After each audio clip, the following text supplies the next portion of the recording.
Okay, so you want to own a nightclub, find a building, put in some lights, hire a DJ, charge $20 at the door, and watch the money roll in. Every Friday night, the place is packed. Drinks are $12 each. People are spending freely. You're the owner. You're living the dream. Here's what that dream actually costs. Because here's the thing about nightclubs. No other business in the world looks this profitable from the outside and bleeds this quietly on the inside. A venue can be completely packed, 300 people, 400 people, music shaking the walls, and still be losing money that month. Not because the owner is doing something wrong, because of the architecture of the business itself. The costs are built into the walls before a single customer walks through the door, and that's exactly what we're going to pull apart today. Every number, every hidden cost, every reason why a venue that looks like a gold mine on a Saturday night is actually operating on a margin so thin that one bad month can wipe out everything. Let's start at the beginning. Before we talk about money, we need to establish something that most people get wrong from day one. You are not selling alcohol. You are not selling music. You are not even selling a good time, exactly. You are selling a feeling, a version of yourself, a story that your customers will tell on Monday morning when someone asks what they did over the weekend. Think about what it means to be at the right place on a Saturday night, the velvet rope, the VIP section, the bottle of vodka delivered to your tea table with a sparkler attached. None of that is about the vodka. The vodka costs $30 wholesale. You're charging $350 for it, and people are paying it. Not because they can't do arithmetic, but because the arithmetic isn't the point. The point is being seen. The point is belonging to something exclusive. The point is the story. This matters enormously for the economics of the business, because it means your pricing is not constrained by your ingredient costs. It's constrained only by your ability to create and maintain an atmosphere worth paying for. The markup on a premium bottle of spirits at a high-end club in New York or London regularly exceeds 1,000% above wholesale cost. That is not a typo. A bottle that costs $35 to acquire gets sold for $350 to $750 at the VIP table. The catch, and there is always a catch, is that creating and maintaining that atmosphere costs an extraordinary amount of money every month. Whether anyone shows up or not, the first major decision, before you spend anything else, is location. And this decision will either give your business a fighting chance or quietly guarantee its failure before you open the doors. In first-tier cities, New York, Los Angeles, London, Miami, the established entertainment districts are where the foot traffic already exists. Lower East Side, Shoreditch, Wynwood. People know to go there on a Friday night. The customer acquisition is built into the neighborhood, but you will pay for it. Commercial lease rates in prime nightlife corridors in Manhattan can run between $150 and over $300 per square foot per year. For a 5,000 square foot venue, that's between $750,000 and $1.5 million annually just in rent before you employ a single person or buy a single bottle. Now, you could go cheaper. Find a neighborhood that's up and coming, slightly outside the entertainment core. Your rent drops dramatically, but now you have a different problem. Nobody knows where you are. Every customer who walks through your door has to be convinced to come specifically to you rather than going to the obvious places. Your marketing budget has to be massive and sustained for years. You're trading lower rent for higher promotional spend, and in many cases, the promotional spend ends up costing more than the rent savings ever gave you. There are also variables that most people ignore when signing leases. Proximity to residential buildings is one of the most dangerous. Noise complaints in dense urban areas don't just create bad neighbor relationships. They create regulatory problems that can shut you down. The Ministry of Sound, one of the most famous nightclubs in the world, operating in London since 1991, famously had to fight a legal battle when a developer proposed building apartments directly next to it. Parking access, rideshare pickup space, egress at closing time, these sound like logistics. They're actually revenue drivers. If your customers spend 45 minutes getting out on a Saturday night, they stop coming back. The right location is never the cheapest location. It's the one where the rent, combined with the customer volume it brings in, produces the best economics per paying guest. Here is where this business separates itself from nearly every other industry. The capital you spend before opening, before your first customer, before your first drink sale, is staggering. And most of it is gone the moment you spend it. For a standard 5,000 square foot venue in a major American or British city, startup costs typically range between $350,000 and $50,000 on the absolute low end and over $1.4 million for a full build-out. Premier concepts in downtown cores of cities like New York or London regularly exceed $2 million before opening night. Walk through where that money goes. Lease deposit and pre-opening rent. The months you're paying occupancy costs while construction is happening. Runs between $25,000 and $90,000. This is money spent while earning zero. Design, architectural drawings, acoustic engineering, and legal fees run between $20,000 and $75,000. You cannot skip acoustic engineering. Building codes and municipal regulations in most first-tier cities require it for venues of this type. The actual build-out, structural modifications, fire suppression systems, electrical upgrades, restrooms, runs between $80,000 and $350,000. This is where most owners get blindsided. The quote at the start of construction is never the final number. Structural surprises and code changes are constants. Sound and lighting systems alone cost between $50,000 and $180,000. A high-end sound system for a 1,200 capacity venue is not something to compromise on. This is the core of the experience you're selling. Bad acoustics on opening night, and you will read about it on every review platform before the week is over. Bar equipment, refrigeration, and point-of-sale systems run between $35,000 and $120,000. Furniture, surveillance, and VIP banquets add another $20,000 to $75,000. Your liquor license, which we'll get to, adds anywhere from $10,000 to $150,000 depending on your market. Opening inventory, another $15,000 to $45,000. Launch marketing and talent deposits for your opening night, $20,000 to $80,000. And then something that undercapitalized owners almost always skip: a working capital reserve. Cash sitting in an account, untouched, to cover the gap between opening and becoming cash flow positive. The industry standard for this buffer is between $75,000 and $250,000. Skip this, and you will be borrowing money at bad rates within your first 60 days just to make payroll. The total for a legitimate mid-sized venue in a major market: $350,000 to over $1.4 million. Before your first Saturday night, your entire revenue model depends on your ability to sell alcohol legally. And that requires licenses that are neither cheap nor fast to obtain. In many American states, the number of active liquor licenses in a given area is capped by law.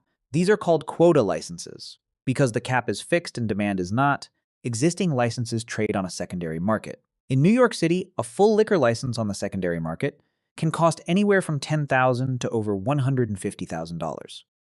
It is functionally a capital asset, something you buy and put on your balance sheet, not a government fee you pay and forget. Beyond the liquor license, you need a certificate of occupancy confirming your building meets safety standards for your maximum legal capacity. Fire inspections requiring suppression systems and emergency lighting throughout the venue. Health permits for anything mixer-related. And annual music licensing agreements with organizations like ASCAP and BMI in the US, or PRS for music in the UK, which cost between $2,000 and $10,000 per year depending on your capacity. Here is where it hurts. Every week of delay in obtaining these approvals is a week you're paying rent, servicing your construction loans, and paying your management team with zero revenue. A 2-month delay in a liquor license transfer at a venue carrying fixed monthly costs of $140,000 means $280,000 absorbed before you've served a single drink. That is a documented pattern, not a hypothetical. A nightclub is not run by one person. A mid-sized venue operating on a standard schedule requires a human infrastructure that most first-time owners dramatically underestimate. You need general managers, a head of security, and enough trained floor security to manage entry, the floor, and exit. Roughly one officer per 50 to 75 patrons is the industry standard. You need bartenders, and enough of them to serve your venue efficiently at peak hours. Service speed is a direct revenue cap. A high-performing bartender can process between 80 and 120 transactions per hour. A short-staffed bar on a Saturday night doesn't just create frustrated customers, it physically prevents you from selling drinks. Behind the bar, you need barbacks keeping ice and bottles stocked so the bartenders never stop. Servers for VIP sections, a door team managing your line and guest list, a DJ and often a supporting act. Commercial cleaners before and after each operating night. And behind the scenes, an accountant, a marketing manager, and an event coordinator for ticketed events. Labor and hospitality is benchmarked at 20 to 30% of gross revenue. For a venue doing $200,000 a month in sales, that's $40,000 to $60,000 in payroll alone. Miss that benchmark by 5 or 10 points and your entire operating margin disappears. Turnover in nightlife is relentless. The best bartenders leave for better venues. Security burns out, DJs get poached. Every departure means recruitment time, training time, and a period of reduced service quality. Costs that never appear on a line item but absolutely affect the bottom line. The concept you need to understand is called poor cost. Pour cost is simply the cost of what's in the glass expressed as a percentage of what you charge for it. To run a profitable bar, you want pour cost on spirits between 15 and 20%. That means for every dollar collected, 15 to 20 cents is what the liquid in the glass actually cost. Here's what that looks like in practice. A standard 750 milliliter bottle of vodka purchased wholesale cost your bar roughly $20. That bottle yields approximately 16 standard 1.5 ounce pours. Each pour becomes a mixed drink priced at between $12 and $16 on your menu. 16 drinks at $14 each is $224 in revenue from a $20 bottle. Your pour cost is about 9%. Cocktails do even better. A well-designed cocktail priced at $15 to $20, with ingredient costs of $2 to $3, generates margins above 85% per transaction. Beer and wine are less efficient. By-the-glass wine is subject to spoilage. An open bottle left overnight is a direct loss. This is why successful nightclubs engineer their menus not for variety, but to steer customers toward the highest margin items with the least preparation time. If bar sales generate strong margins, bottle service is in a different category entirely. A VIP table, a reserved booth or sectioned area with dedicated seating, is held for customers who agree in advance to spend a minimum amount at that table over the course of the night. At an average venue on a standard Saturday, table minimums start around $300 to $500. At premium venues on headline nights, minimums from $1,000 to over $3,000. In marquee venues in Las Vegas, Miami, or London on a major event night, minimums have exceeded $10,000. The customer gets a reserved space, a dedicated server, bottles of spirits from the VIP menu, mixers, and ice. The bottles on the VIP menu are priced at $350 to $750 each. For products, your back bar stocks at $30 to $45 wholesale. The markup is routinely above 1,000%. The gross margin on each bottle exceeds 90%. Now run the spatial math. A VIP table occupying 50 square feet generates $2,000 in revenue in a single 3-hour window. The same 50 square feet on your general dance floor might hold 5 or 6 people spending $30 to $40 each over the evening. That's $150 to $240 from the same space. Bottle service generates between 8 and 12 times the revenue per square foot of general floor area. This is why every successful nightclub in a major market has expanded its VIP footprint. The psychology matters too. Bottle service is purchased for social reasons first and alcohol reasons second. A table with a bottle and a sparkler in a crowded room is a broadcast. It says something to everyone watching. That social signaling function is what makes customers willing to pay a markup that, in any other context, they would find absurd. If you're finding this useful, understanding how these businesses actually work behind the closed doors, subscribing to the channel and giving the video a like really does help keep this kind of content going. Now back to the numbers. Here is the structural problem at the center of everything. Your rent is due every month. Your payroll runs every 2 weeks. Your insurance premium doesn't care whether it was a slow Tuesday. Your liquor distributor in most American states is legally required to operate on cash on delivery or 7 to 14-day payment terms. A late payment means they are legally prohibited from making your next delivery. If your account goes past due on a Thursday, you might be running short on product by Saturday night. Your costs are distributed evenly across the entire month. Your revenue is not. A standard nightclub in a major market generates the overwhelming majority of its income on Friday and Saturday nights, roughly 8 to 10 high-density nights per month. The Tuesdays and Wednesdays might generate something. They might not. But the costs run regardless. A mid-sized venue in a major American city, with a capacity of around 400 to 500 people, typically carries fixed monthly costs in the range of $140,000. Rent, insurance, core payroll, utilities, licensing fees, and loan service if debt was taken on during the build-out. To reach break-even, to simply not lose money, that venue needs monthly revenue of approximately $212,000. Every dollar above that number is operating profit. Every dollar below is a loss absorbed from reserves or from debt. Now consider a 15 to 20% drop in attendance on your key weekend nights. Not a catastrophe. A normal fluctuation, bad weather one weekend, a competing event pulling customers away, a public holiday falling awkwardly. That drop can take a profitable month and turn it into an operating loss.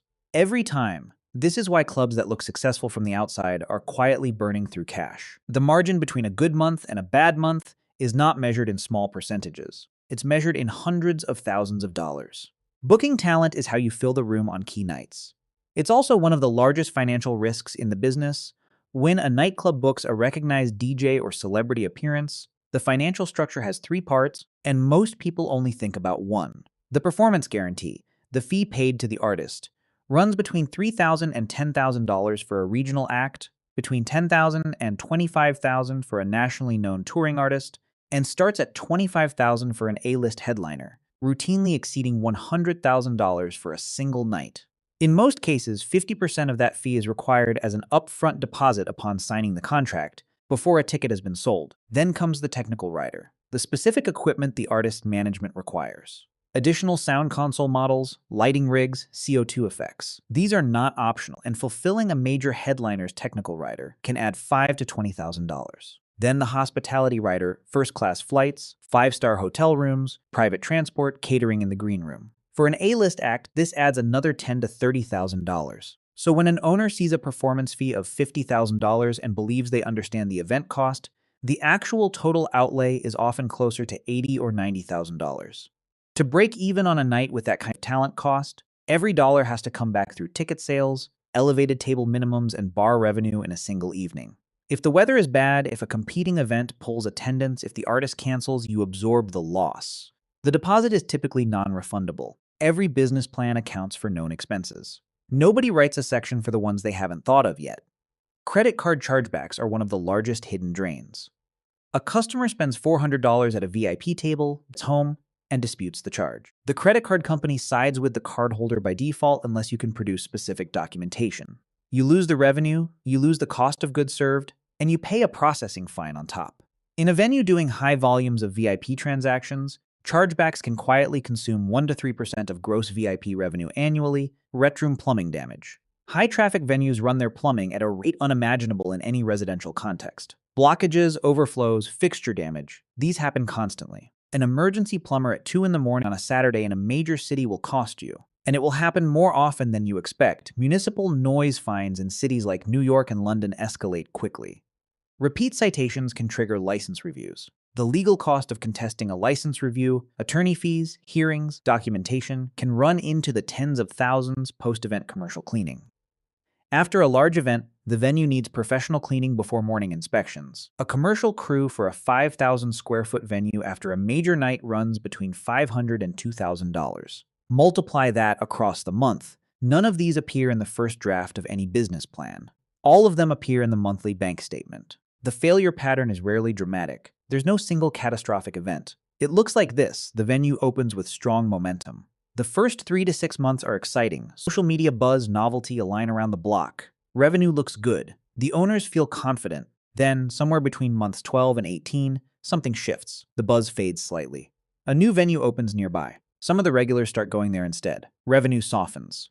The owners book a more expensive act, spend more on marketing, partially redesign the space. These are the right instincts, but they cost money that may not have been budgeted. Meanwhile, the debt from the original build-out is still being serviced. Rent is the same number it was on day one, and the working capital reserve, if there was one, has been partially drawn down. By month 24, the venue is running on a narrower margin than at month 6, while carrying the same fixed costs and higher promotional expenses. 1 or 2 genuinely bad months, a slow January, a competitor's major event stealing their core weekend, and the cash position becomes critical. The venues that survive treat profitability from the very first week as a discipline. They benchmark poor cost every week. They track variance between theoretical alcohol usage and actual usage to catch inventory leakage before it becomes structural. They keep labor inside their target percentage. They maintain capital reserves. And they refresh their concept, new programming, new decor elements, new marketing, on a regular cycle before the customer base needs them to. The ones that fail thought the hard part was opening. It was actually staying open. A well-run venue in a prime location in a major market can achieve operating profit margins between 10 and 15% of gross revenue. On annual revenues of $2.4 million, a realistic figure for a consistent mid-sized venue doing approximately $200,000 per month, that's an operating profit of between $240,000 and $360,000 per year. But reaching that outcome requires hitting specific benchmarks on every major cost line every single month. Beverage pour cost needs to stay below 18%. Total labor needs to stay within 20 to 25% of revenue.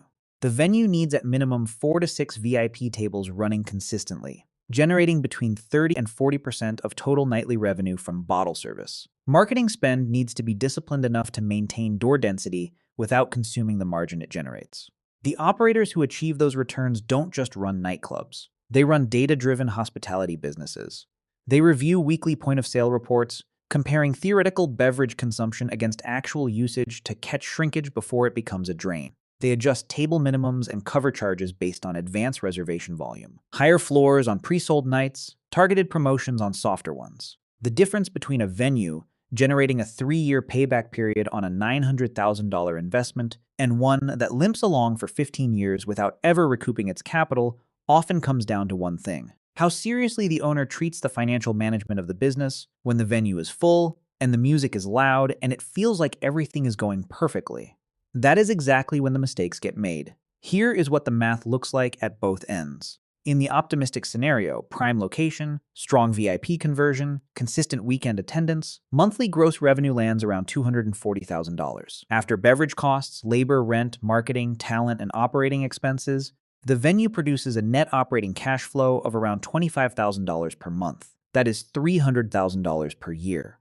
On an initial investment of $900,000, the payback period is 3 years, a genuinely strong return. In the realistic scenario, a venue doing fine but not exceptional, facing normal competitive pressure with some inconsistent weekends. Monthly gross revenue averages close to $165,000. After all expenses, net operating cash flow is closer to $9,400 per month. That's roughly $113,000 annually. Same investment. Payback period of 6.5 years. The gap between those two scenarios is approximately $187,000 per year.